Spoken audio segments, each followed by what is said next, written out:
before, I'm going to ask at this moment for Avril Lecky to come forward in order to read a declaration from the office of the mayor. I was remiss to also announce that one of our seminarians, which just finished completing his field education requirements this April, is Jeremiah Seepersad, who is here with us. Jeremiah, if you could please stand so we can welcome.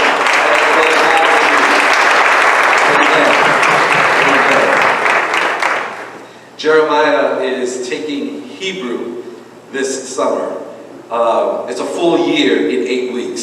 So I hope you will survive. Amen.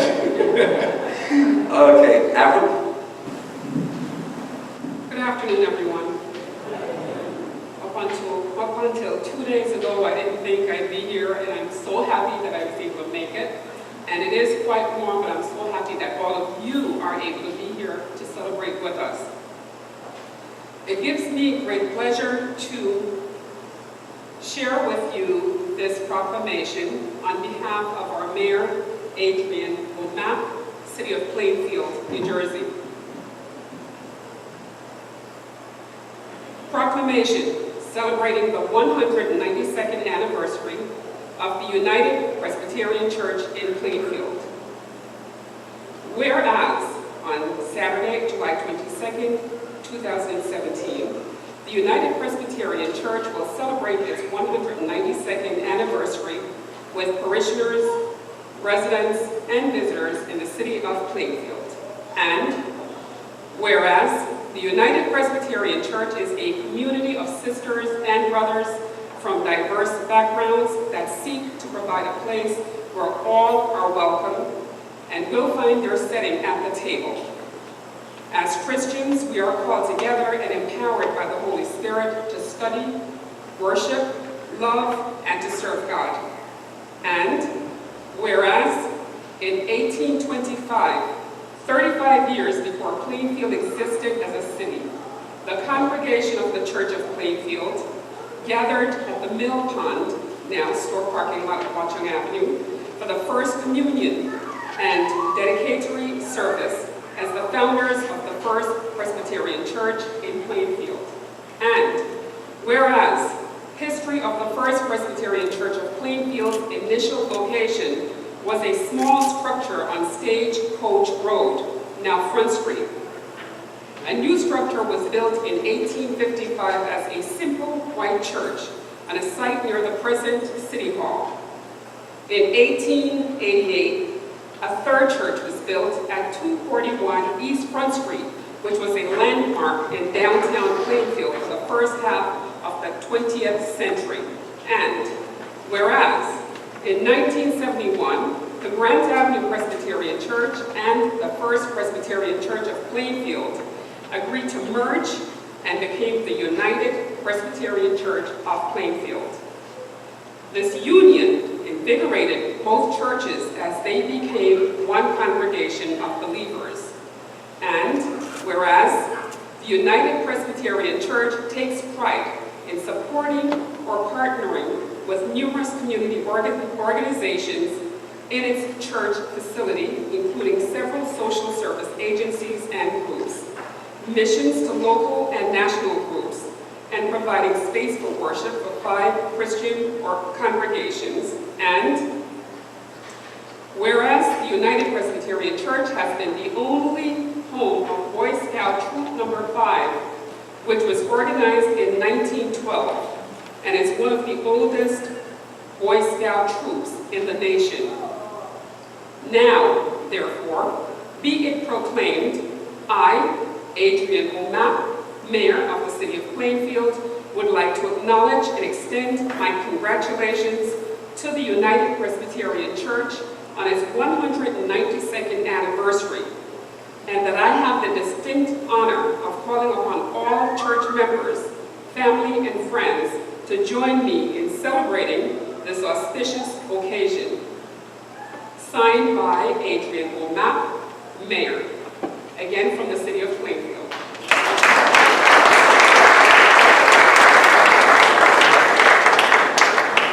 Friends, at this moment it is that time to come together as a called people of God to lift up our voices and to exclaim with our energies, "Great is thy faithfulness." Hymn number 276 in your blue hymn notes that you will find in front of you. 276, "Great is thy faithfulness." And I invite you to please stand if you are able.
this opportunity that you have come today to share with us in the joys and the celebration of all these years. Generations of individuals, youth and children and adults and young adults who have witnessed in this zone, in this area. Thank you for your witness of being here in solidarity with the witnesses, the great cloud of witnesses that have come before us. Thank you for your prayers. I ask that you may continue to pray for this congregation, all of its ministry partners, all of its elders and deacons, everyone that passes through these doors.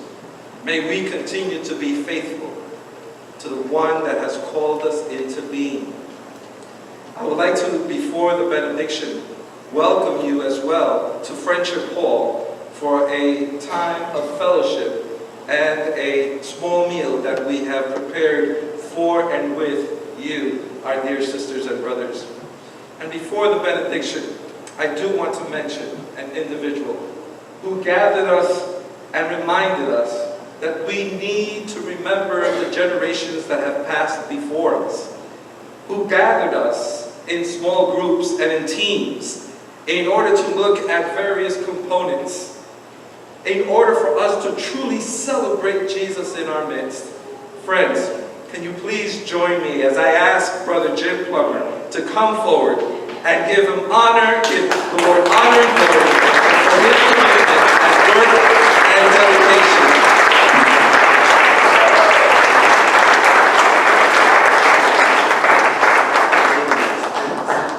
It truly was a whole church effort. So many members of the church contributed in a way that what we've learned, that we can have a program on a Saturday, that we can have a program in the middle of the summer, and that people will come out. Thank you so much.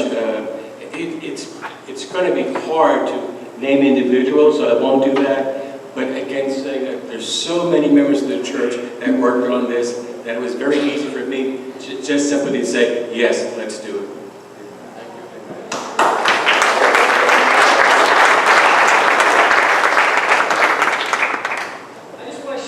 Quick, I had a conversation with a few people, so you're not allowed to answer.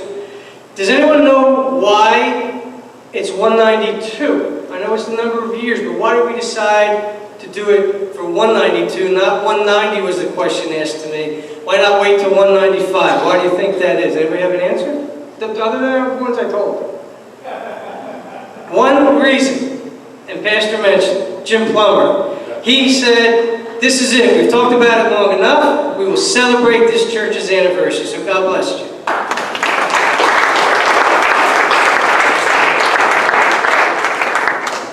Friends, at this moment, let us receive the benediction and as well the charge.